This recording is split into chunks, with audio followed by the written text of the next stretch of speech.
Hello and welcome to this week's episode of Build Your AutoCAD IQ. Thanks so much for joining us today for our third dimension series.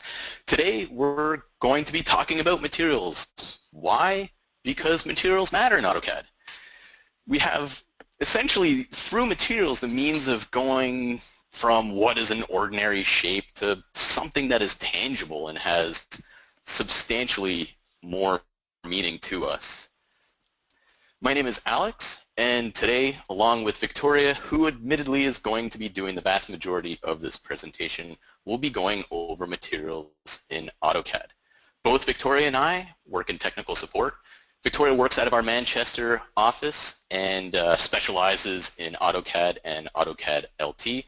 I, on the other hand, am out of the Boston office, and I support AutoCAD Map 3D and Infrastructure Map Server. For those of you who attend these webinars on a regular basis, you might have figured already that I'm a new voice, and that is because I'm relatively new here at Autodesk. And I have to tell you, when Victoria asked me to see if I'd be interested in joining the Third Dimension webinar series, I jumped at the opportunity.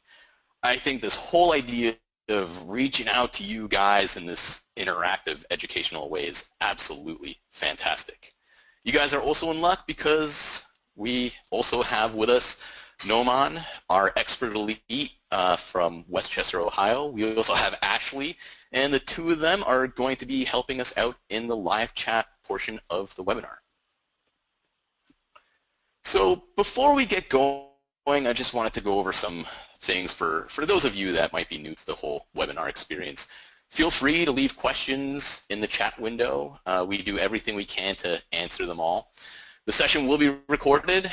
All the links that you see in the presentation are available to you. You can download everything. You can get to it through the registration reminder, post-webinar survey, and also the chat window. Just to give you a heads up again, all this information is available to you.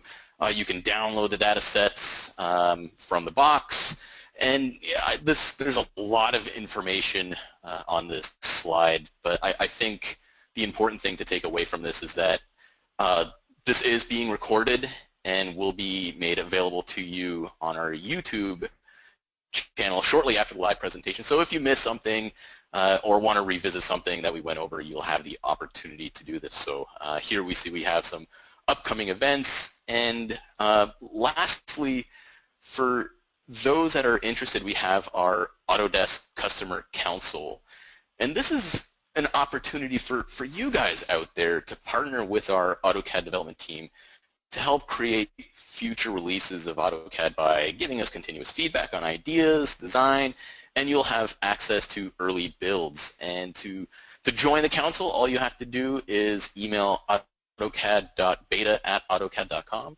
For LT, you can email autocad.lt.council@autodesk.com. Another fantastic resource is our Autodesk Knowledge Network, or AKN. I like to think of this as the entire cerebral repository of those of us that work here at Autodesk. From the AKN, you'll have access to learning materials, tips and tricks, fixes, such as hotfixes or service packs, and a lot of documentation. I work here, and I have this bookmarked. It's a fantastic resource. So now that we got some of that clerical stuff out of the way, let's take some polls so that we can get a better understanding of who you guys are. So the first poll, is this your first Autodesk webinar?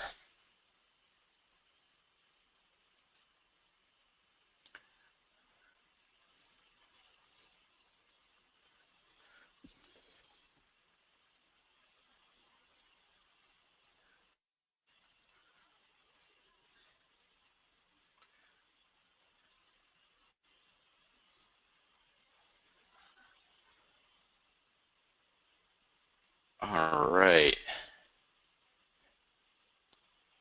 And it is a resounding 100% no. Fantastic. Well, welcome back. Thanks for joining us again.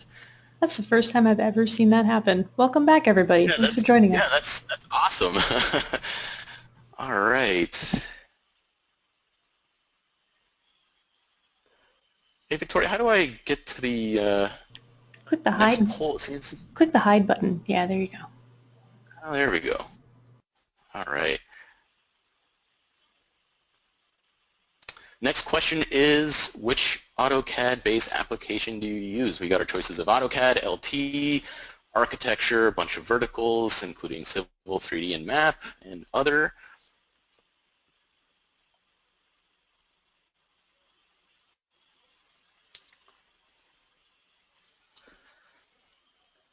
And I'll let these run for about 30 seconds apiece to give you guys to participate.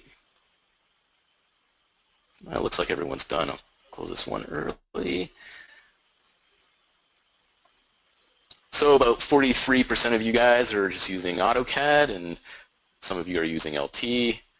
Good amount of you guys are using verticals as well, so awesome. Last poll is, do you use materials in AutoCAD?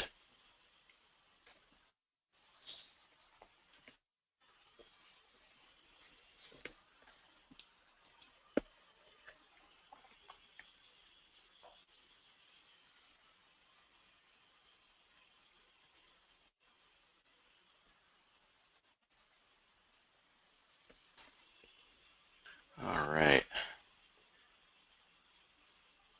A couple people seem to be tagging in here. All right, I'll go ahead and close that. And it looks like about half of you are not using them, but a good amount of you are at least aware of them and use them occasionally. And I see that some of you are using them all the time. And 7%, what is a material? So hopefully we can help you guys move along with materials. So that was great. Thanks everyone for participating. So moving forward, getting into this, today's agenda is going to include going over the materials library, materials browser, applying materials, mapping materials, and if time permits, we're going to be going over custom materials. So the easiest way to show you what's going on is really to jump right into CAD. So I'm going to do that. I'm going to open CAD. And before Victoria takes over, I'm going to kind of just give you a brief rundown of how to access the materials browser and give you just a general brief introduction to the work environment. But before I do that, let me, if you guys can see my screen, you can actually see in CAD, you know, I already have it up, but I'm actually going to shut this down. There are essentially two ways of gaining access to the materials browser, just like anything else in CAD, really. The first is through the ribbon. For those of you that are following along, you want to make sure that you're in the 3D basic workspace. And once you have that up and running, you can go to the Visualize tab. And then over here, we have the materials browser. And clicking on that will allow the materials browser interface to pop up. Alternatively, if you're someone that is more accustomed to using the command line, you could just type in materials, and just like that, it pops up again. Now, before I really get into this, I just want to take a quick step back and explain to you what's going on. With the installation of AutoCAD, we include with that an astounding 700 plus different materials and over 1,000 different textures. All of that is included with the installation of the product. And with so many different materials available to us, the material browser is really organizing what could be potentially quite chaotic. I like to think of it as organized chaos. It allows us to navigate and manage our materials as well as sort, search, and select materials for use in your drawing. So here we go. I like to think of this as essentially being, you know, divided into three main sections. On the left here, whoops. On the left here we have our library. The default ones are the favorite. Get into that in a second. And then the Autodesk library, which again comes included with the software. And you can see here our categories are defined in a logical order. We see things, you know, ceramic, glass, paints, stone, and we have these subcategories, granite, marble. So you can see how things are organized in a somewhat logical manner. Over on the right side is where we can really start to see what it is the materials are actually representing. We can see the different things. We can view this in a lot of different ways. We can sort this by name, by type, by material, by color, by category. We could change the size of the thumbnails. We can make them really small. We can't really see what's going on there, but I like to have it with the thumbnail view and super large thumbnail size just because I'm a little blind.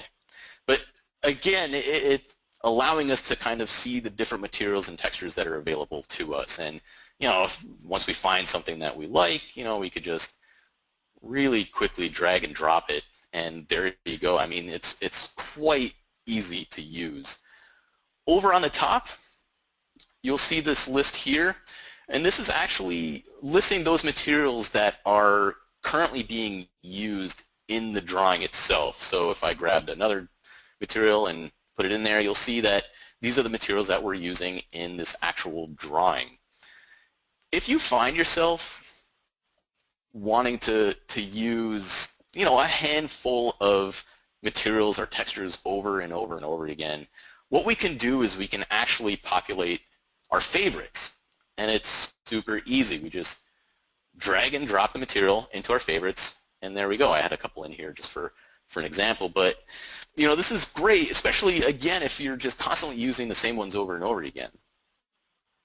What we can also do, if you look down here, is we can create new libraries, and we can open existing libraries as well.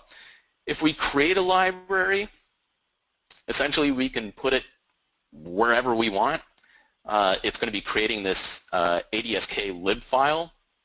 So when you're either creating it or really when you're trying to retrieve one, that's essentially the file extension that you want to be looking for. Now, if you're trying to open an existing library that came with CAD or another software, where it goes isn't necessarily the most intuitive place, so I just want to quickly show you where pre-existing libraries for Autodesk products would be found. So if you go to your C drive, you see the program files, but we want to go to the 32-bit folder. You'll see common files, Autodesk shared, materials, and then you could pick the version that you're looking for, and then it's within here that you'll find those libraries that are provided through Autodesk. So again, not the most intuitive place. That's why I kind of wanted to show you where that is. Also at the bottom here, we have this little icon here where we can go to the materials editor. This is where you want to go to really start working on modifying materials or textures and creating your own. I think Victoria is going to go into this with a little bit more detail, so I'll just touch upon that there. And also this icon here at the bottom is another way that you can gain access to that materials editor. You can toggle it on and off there. We also have some other little icons here. This guy here will essentially hide our materials library. This one up here will hide pretty much everything but those materials that are currently being used in the drawing. And the last thing I want to show you is the search. Now, this is kind of handy. I like this because every now and then you'll be doing something. A couple projects ago you'll have done something with a type of granite or stone, and you can't remember exactly what it was, and you don't want to spend the time to look for it. What we could do is we can just type in stone and quickly look through materials. This was a bad example. There's so many of them. So let's do something like water, where there's just like a handful of them. We can just type in water, and then down here we will see that any material or texture that is associated with water will show up here. So it's a kind of like a handy way of just scanning through what's available, especially if you're anything like me, I'm constantly forgetting. There's just so many different things that we can pick from here. So I like using the search often. It's super handy. So I think with that, I'm actually going to pass things over to Victoria. Thanks, Alex. That was Victoria, fantastic. ready? All right, I can, let me I make you. can, yeah, I can take You got it? the screen from you. Yep. Go Here we for it. go. Can you hear me all right? I can hear you, Excellent. and I can see your Nice. screen. And you can see my screen. Perfect. That's what I needed to I know. can. Okay. So Alex, thank you so much for that wonderful introduction to the materials browser and the Autodesk materials library in AutoCAD. That was great. I will be talking a little bit about how to actually use these materials on your model or in your models as you work to lend a level of realism to what you're doing in AutoCAD.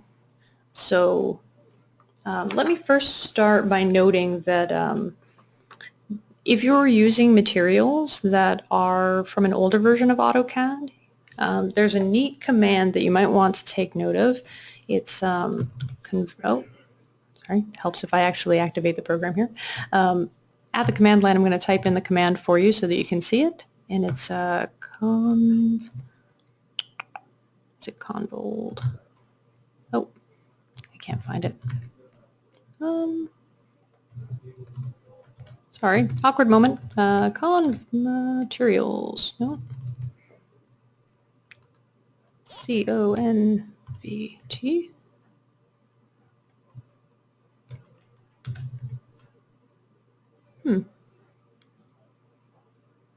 There we go. I love the command line search, by the way. It just saved me. It's convert old materials. And what this does,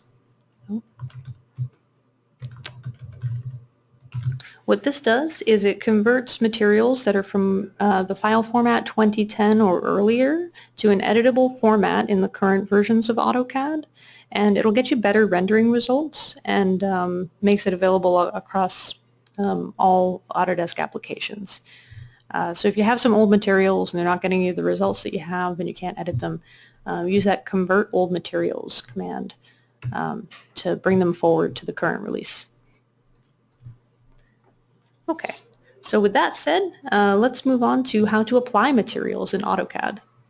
Again, just so that I want to make sure that everybody's with me here, I'm actually in the 3D modeling workspace, but you can also use 3D basics. The same tools will be there. Up here on the ribbon, I'm going to switch over to the Visualize tab and then the Materials panel right here. So in the Materials panel, you'll see a couple of options. We've already seen this, turning the Materials browser on and off. Here, you can, let me open something with materials. This one hasn't. Here we go. This has a couple of materials in it. There's the option to turn materials and textures off entirely. So if you've added materials or textures to your model or you receive one from someone else and you can't see them even though you know that they're applied, because you click on this and see over here in the properties palette that there's a material applied, the first thing you'll want to check is to make sure that the materials and textures are turned on. So you can also turn on and off, turn materials on and textures off. So you'll just see the material color. And now we'll see the texture as well. The next thing to note is that I am in the realistic visual style. If you're not in the realistic visual style, you're not going to be able to see the materials in real time. This is a rough approximation of what you'll be seeing when you render an object, just so that you have a real-time preview as you work. If you go into something like conceptual, it's going to make the model run a little bit faster as you're working on the modeling portion, but you won't be able to preview those materials and get that realistic image. So again, visual style, switch over to realistic, and you can follow along. Okay. So we'll come back to material mapping in a moment.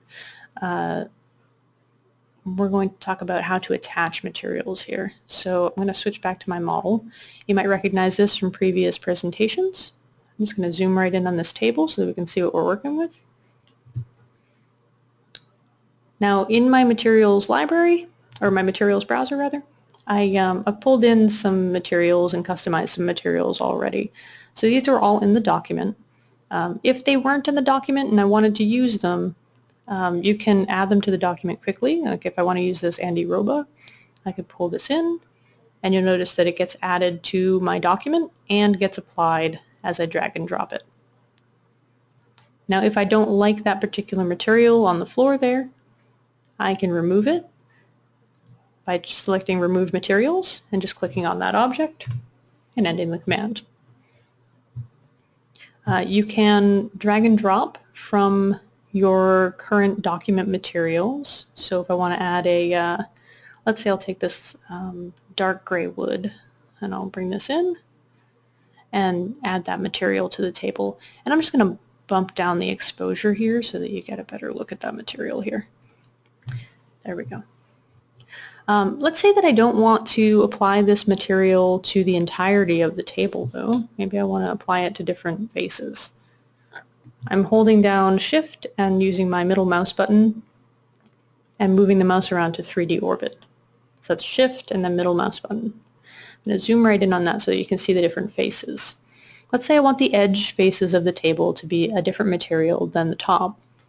What you can do is hold down the Control key and grab a different material. So let's say we like that Andy Roba. There we go. And then let's say maybe the front of it is the light gray wood.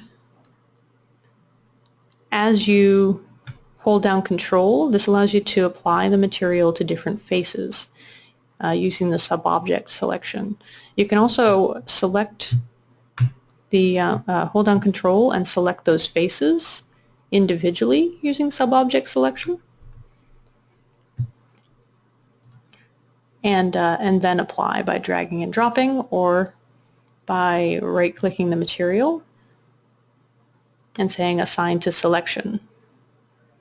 You can also, if you haven't selected the object yet, you can right-click on that material.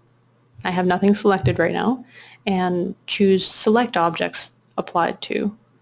And it should, oh, I grabbed the wrong one. There we go. So it selected this object because I have that material applied to it. This comes in handy if you're trying to select, or you're trying to identify all of the objects in your drawing that have that material applied to them, and you're working in a very large model that has a lot of objects scattered about. It's a good way to track them down. Okay, so that's how to apply materials to objects. You can, oh, actually one more thing here. If you select an object and then open it in the Properties palette, you can see which material is assigned to it. Now, this one here has the global material assigned to it, which is the default material that's assigned to everything that you create if you haven't changed any settings in AutoCAD. If I want to change this though, I'll come into here, click on this drop down, and you can see that all of the materials that are currently in my document are listed here. But you won't see everything in the Autodesk Materials library, so you have to add the material to the document first, and then you can select them out of the list here. So I'll just change this to that dark gray wood, and there we go. Another way that you might want to add materials to objects is by layer. So I'm going to zoom back out here, and you can see that I have, so I have this on a floor layer. So this is my floor. And then I have my walls on a separate layer here called walls. Up here from the materials panel, you can click on Attach by Layer, or at the command line you can use the Material Attach command.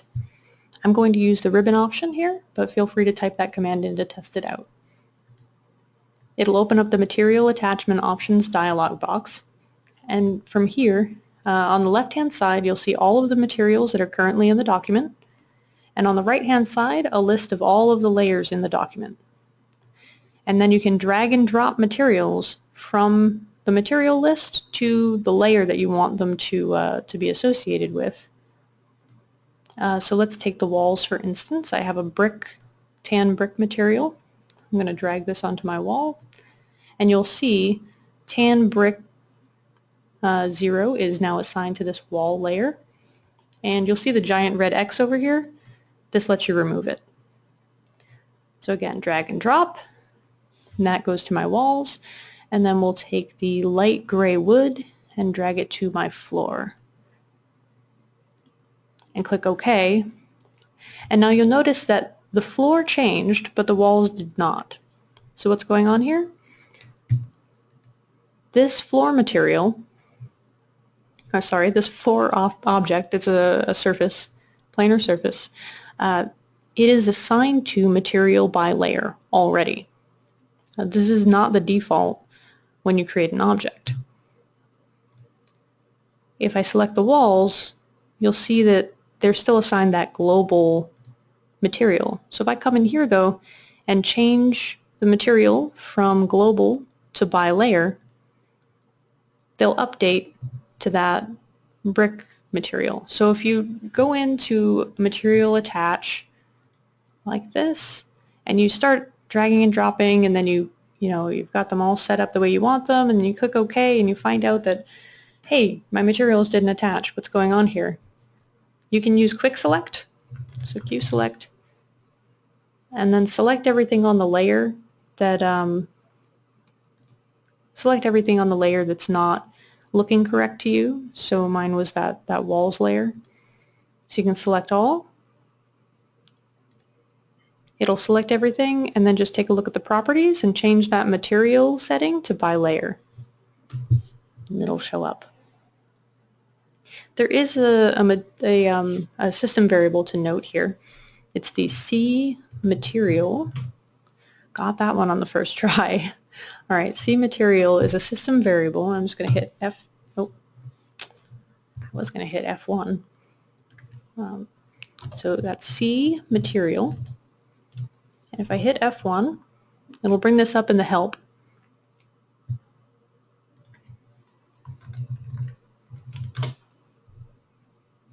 There it is. And what this does is it sets the material of new objects that are created in the drawing.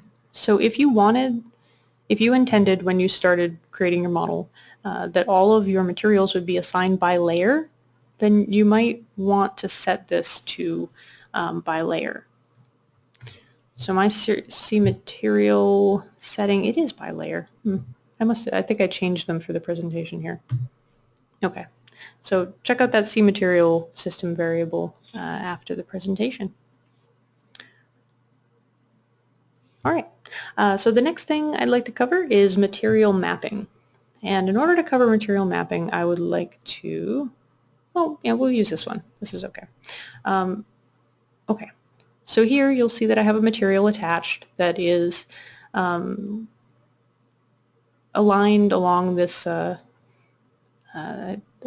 this surface, this floor surface, and it is running in this direction, and it's at a certain scale, and maybe it's not ideal. Maybe we want it to be, maybe we want the boards to be larger or smaller, or maybe we want it angled. This is where material mapping comes in handy.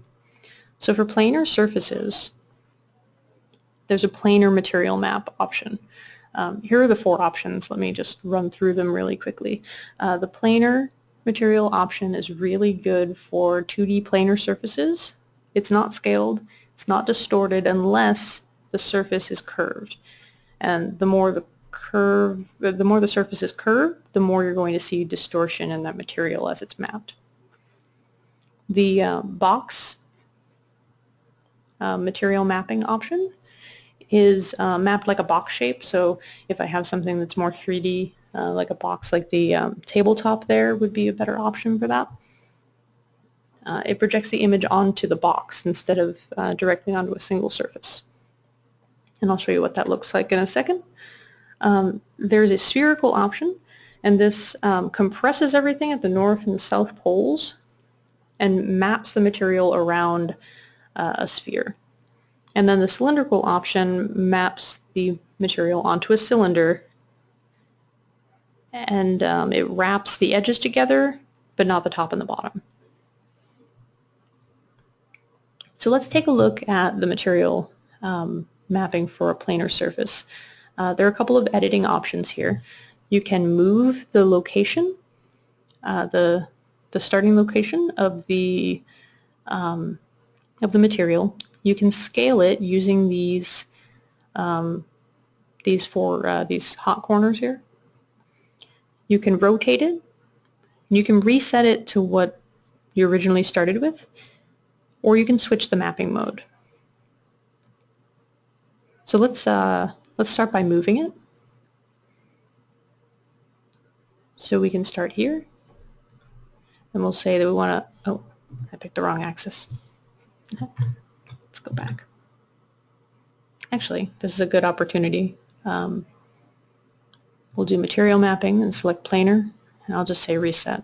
That'll reset the whole thing. Okay, so I'm going to move it along this. See how they light up yellow? Let me zoom in on that. Of course, it's not going to get bigger.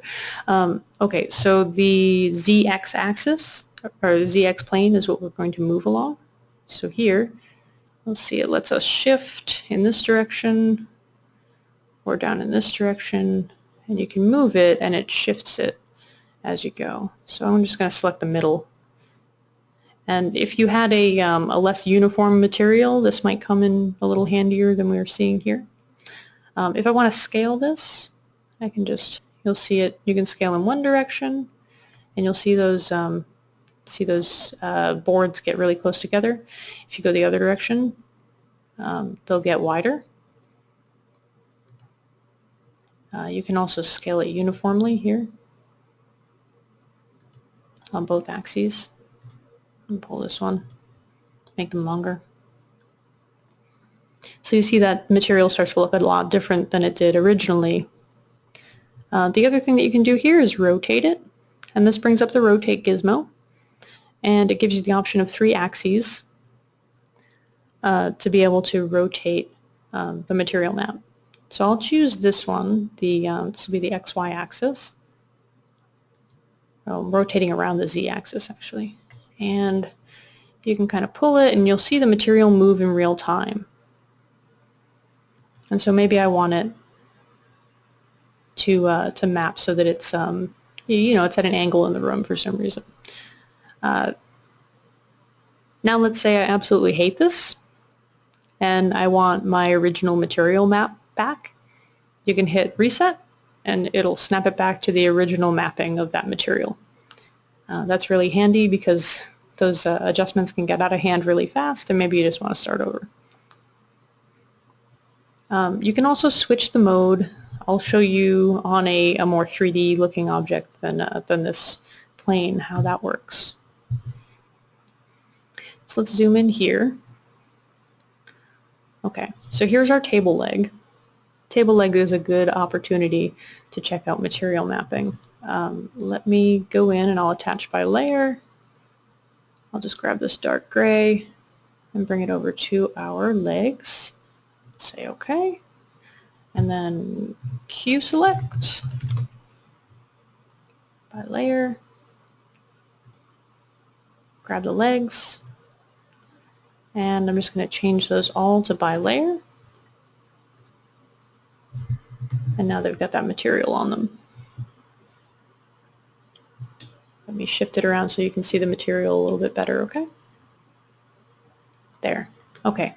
So now if I select this, well, let's check out the material mapping first.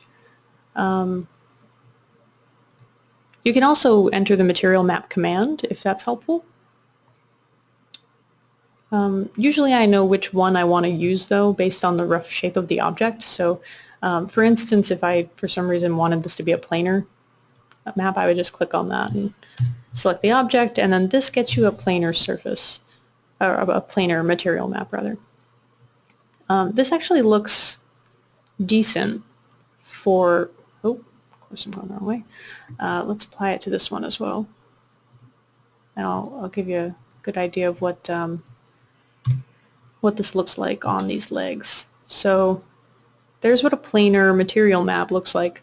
And so this gets you the wood grain that's going from one side of the leg to the other makes it look like a more realistic table leg. Versus if I pick the box, then you know it looks okay, but you get these weird chunks. I don't know how else to describe them. It just looks, it doesn't look as smooth, it doesn't look as realistic, depending on which mapping you're looking at. However, if these were two separate objects, I might want to keep the box mapping for the top of the leg here, versus, you know, if I have it on this top over here and it's the planar mapping, it starts to look a little washed out, and you lose some of the detail in the grain. So this part of the table leg might lend itself to the box mapping. So what you could do there is apply that material by surface or by face, and then adjust it that way. So cylindrical, the cylindrical mapping will give you a different look. It wraps around. Remember, the cylindrical mapping will wrap around the object. Okay. And there you really lose the detail in the wood grain. And then the spherical one is even more awkward on these. So you really, really lose it because you really want to use that on something that's round, that lends itself to having that material, all the edges of the material meet at the north and south poles. It gets all compressed and then stretches out as it wraps around to the equator of that circumference, or a sphere, sorry. Okay, so I'm going to give this the planar mapping again, both of these. And I'll do the same for these. And if you weren't happy with the mapping, you could come in and make the same adjustments that we made on the floor. You can rotate it, you can move it, you can scale it, so that it really customizes that material to your model. All right, so that is material mapping. Now let's talk a little bit about material properties. Okay, so Alex hinted at this earlier, and we can really get into it now, is the different material properties can be modified. So you have a bunch of materials that we have in the Autodesk library, and maybe you're happy with them, but maybe you're looking to use some of your own custom materials, or you're looking to just tweak some of the ones that are existing. This is where you have these options to create new materials. So down here in the materials browser on the right, there's a down the left-hand corner of the materials browser, there is the add material, create a new material icon. You can add it there, or what I'm going to do is open up one of these generic materials that I have in my drawing. Oh, we'll add a new generic material. There we go. Okay. This opens up the materials editor. So here in the materials editor, I've got a bunch of different options. I'm just going to straighten this out for you so you can see the whole thing. So for the default generic material, you have all of these options available to you. If you were to create a new material based on one of these types, they have presets, and they turn on and off certain properties, property groups. So ceramic, for instance, if I click on ceramic, you'll see that it has this custom ceramic properties subset, and so you can change the type of ceramic. You get porcelain or ceramic, and then the color of it and the finish. So you get this high gloss glaze, satin, matte, that sort of thing. You get finish bumps and relief pattern and tint. But if I go into something like metallic paint, you'll get metallic paint custom properties. You can change the color and the highlight spread. So if I move that, you'll see the preview. The preview didn't change much there. You get flex and some properties for that and properties for purl.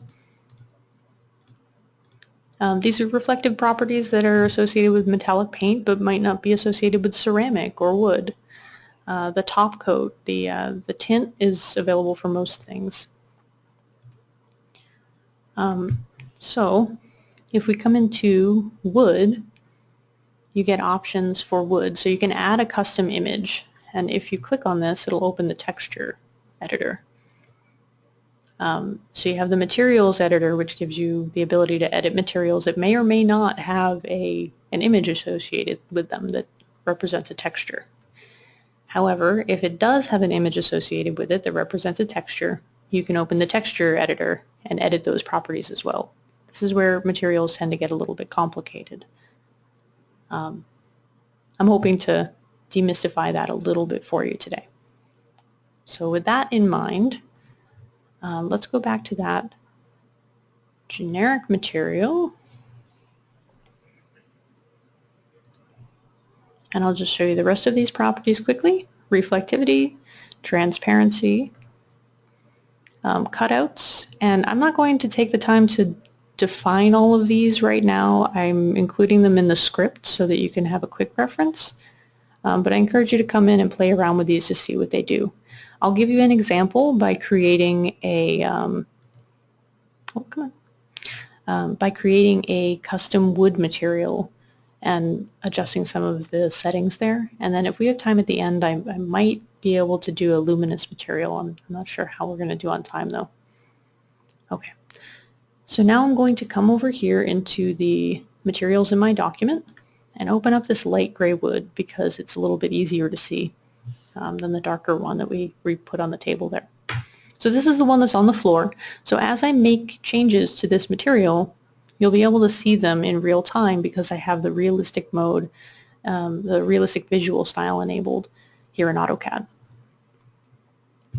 All right, so under wood, these are the custom wood properties. We have that texture. And this right here will give you the file. If you want to select a new file, you can just click on the file name and you select any of these file types. They should be image files. You can do JPEGs, PNGs, TIFFs, BMPs, whatever you've got. You can use one that exists in the current Autodesk materials library, or you can pick a texture that you have on your own. You can take high-res images of your own, or you can find them elsewhere. A quick Google search should serve for some inspiration. You can stain. So you see that I added a white stain, and that lightened up the floor, so now it looks more like ash. Here you can change the finish. So here's a glossy varnish. It gets that, you get the highlights from the lighting. There's a semi-gloss. It's a little less glossy, the satin varnish. And then you can have an unfinished wood as well, and that tends to be a little more matte in color. I'm going to leave that as a satin varnish just to get it back to where it was. And then you can designate whether this is used for flooring or furniture. Okay. Let's pop down here. The relief pattern designates a pattern of wood grain in the wood material. So you can, there's a built-in based on wood grain option for this, or you can define a custom image if you have one. So you can find that there might be one in the materials library that you like, or find one on your own and add it in. I am just going to stick with the standard based on wood grain. You can dial in the amount of wood grain you want to see. So if you have a really generic color or something like that, and you really want to see that grain, maybe it's a really rustic looking, I don't know, older looking, worn wood that you're trying to represent, you might want to see more of that grain. Or if the image that you're using doesn't have a lot of detail, then you might bump up the grain on that. You can bump it down, so that this is the inverse here. I think I had mine set to like 0.13 because this image here actually has a lot of detail in it, so I didn't need a whole lot of wood grain, just a little bit to give it that, to give it a pattern. And then you can tint as well, so I'll enable the tint, and you can preview these. So if I turn this off, you can see what it looks like without any of the extra properties enabled. But if I check the boxes, it enables these properties. So you can see that by adding that tint, it actually makes that lighter wood color look more like the darker wood from that other material, that dark gray wood. So I'll undo the tint so we get our light wood back. Okay, now from here, for the image, you have an option. You can choose checker, and then it's going to open up this material, the texture editor for you. I'm just changing this so that you get a feel for what these look like. You can do a gradient, marble, noise. Noise is really good if you have a repeating pattern and it starts to look too repetitive. Adding a noise texture can reduce the repetitiveness and make it look a little bit more random. Okay, so let's go back to the image file, and I'll show you what we can do to change this image file. So here you can change the source. Again, just click on the file name and select the one that you want.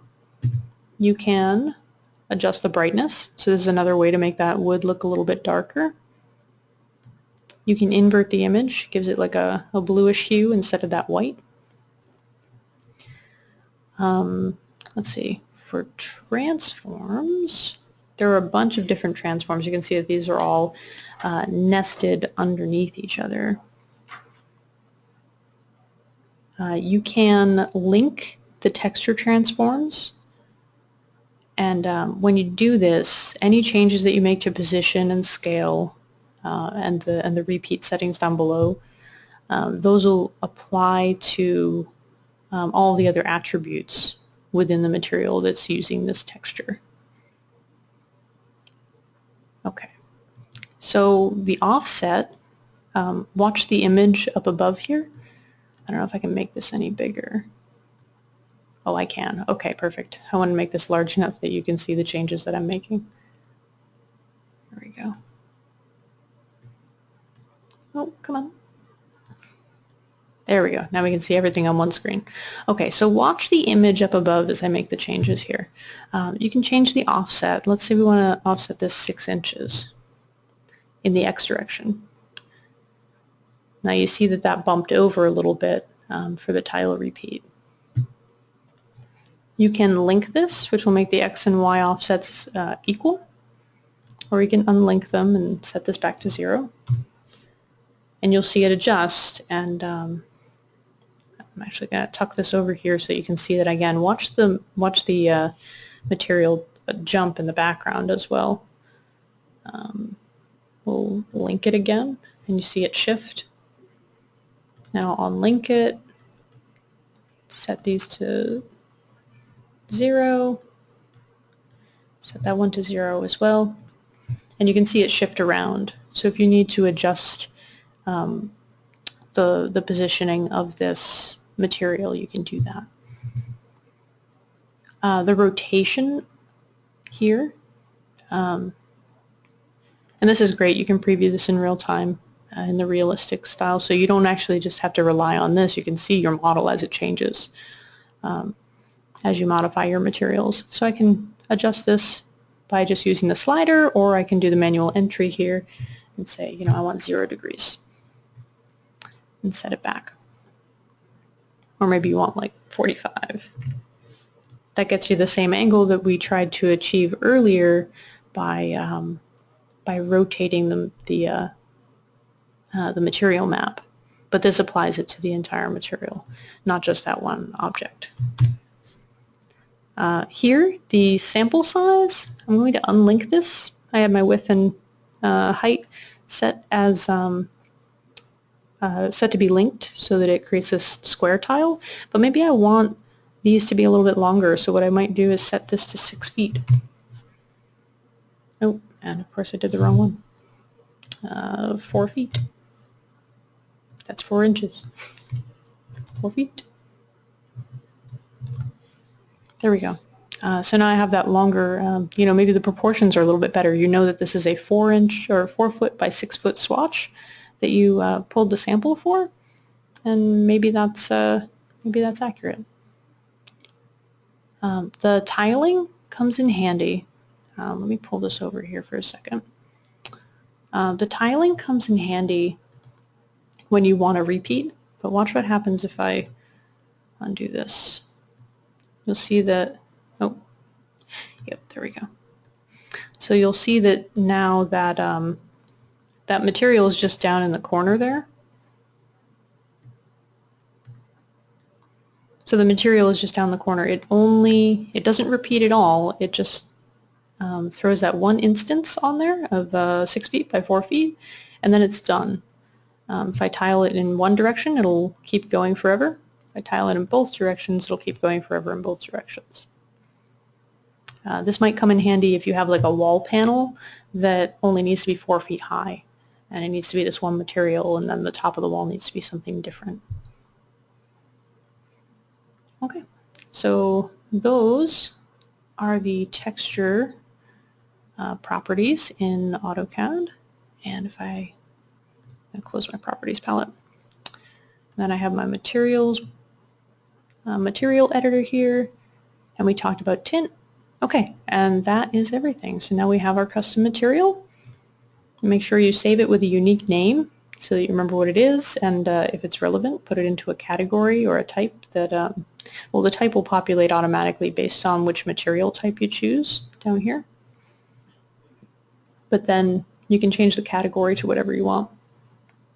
When you start to rack up materials in a drawing, the categories come in really handy. Okay. One last thing that you can do, I want to show you on this window here. We're going to create a new material. You can use any image you want to create a material. So from here, oh, sorry, that's the wrong folder. Oh, come on. Okay, I've got this here. I have this lovely image, and maybe you want to render through a window. Maybe you have a background image somewhere, and you want to put a site image on there. This is a great way to do that. I'm just going to save this. I'll save this as it is, and we'll call it New York. Okay, I'm just going to drag this. Oh, that's the wrong material. I'm going to drag that New York material on there, and then we can change the material map. Oh, you know what I want to do with this though? Let's edit this in real time. We'll open this up, open up the texture editor, and I don't want this to repeat. I just want the one image. Okay? So there we go. And then from here, oh, I want to adjust the material mapping. So I'm going to scale this. We'll scale it up until it fits. Go up a little higher. There we go. Okay, accept those. And now, if I look at it from this view here, set this to perspective, I've got a view right out the window there, very quickly. All right, Alex, I am just about finished with the presentation here. Would you like to wrap up the PowerPoint, throw out that last poll, and then we can take a question or two at the end? Absolutely. So let me, do you want to set me as presenter? Yeah, I'll transfer back to you.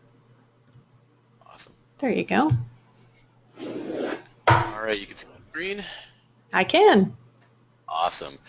So seeing as 100% of you guys are returning, you guys are probably aware that with the download of the presentation, we provide these links for you.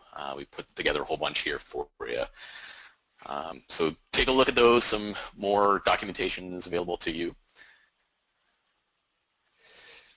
And I actually, noticed in the chat, Victoria, there was a couple of people that were making suggestions, and it wasn't necessarily related to the presentation, but there was some really good suggestions on what people wanted to see improved on or included in the product, and so I pointed them back to the council. But if you guys have any feedback whatsoever regarding the actual webinar, we really do want to hear back from you guys. We appreciate the feedback, so definitely let us know. You got some links here that you can use to kind of give us a sense of what you guys think. So And any future topics you want to see as well. We do take those into account. Yeah, absolutely. We try to want to make this as interactive as possible, so if you guys want to see something specific, absolutely let us know. We would definitely take that into account. So I'm going to open up the last poll here. Did you guys learn something new today? Wow. Wow good or wow bad? No, wow good. Wow good. So I'll leave it open for a little bit. We're well into the 90% for yes. That's great. I love to hear that. Awesome. I hope everybody learned something, but if you didn't, let us know what you want to know, and we'll try to bring it to the table next time. Well, I got to say, Victoria, you did a fantastic job. So yes. Thank you. 97% of you guys learned something new. Awesome. So I guess let me just take a look. We got a couple of minutes for questions. Sure. Let me just see if something didn't get answered. And guys, I apologize if you're typing something now and it's not showing up. I apologize if there's a little bit of a delay. I guess David was asking whether there's like a size limit that could be used for custom textures, like too small or too big. I guess that's... Oh, yes. I have that. So basically, the larger the better. The better the resolution, the better your texture is going to appear. So there are a couple of different material libraries. There's a base image library and a medium image library that come with AutoCAD. So the base image library has low resolution, and that's 512 by 512. And then the medium image library is the higher resolution, and they are 1024 by 1024. I hope that helps.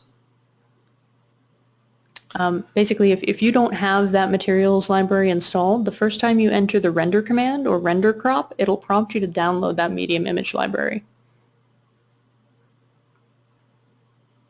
Okay, great. And we just got this one question in from Matthew. I guess the question is, can all of this be done in 2016? Yes. So the rendering engine changed in 2016, so it's a little bit different from 2015 and earlier, but everything that you saw today can be done in 2016 or 2017. And the materials shouldn't work much differently in earlier versions either. It's just the rendering of them that they'll look a little bit different because the engine's different. Okay, great. I don't see any more questions coming in. I think people were just so attentive to your presentation that they weren't too chatty in the chat area, but that's fantastic. Yeah. But guys, if we didn't get to any of your questions, feel free to post your questions on the forum. That way we could take a look at them as well. So you guys got that. I see a follow-up from David asking whether you can have a greater than 1024 image. I don't know the answer to that, but if you follow up afterwards, send a quick email to autodesk.help.webinars@autodesk.com. I'll be happy to find the answer for you and get back to you. Okay, and well, I think we're pretty much done. We're at the top of the hour, so I think we're going to wrap it up. But guys, thanks so much for joining us, and look forward to having you join us again in the future.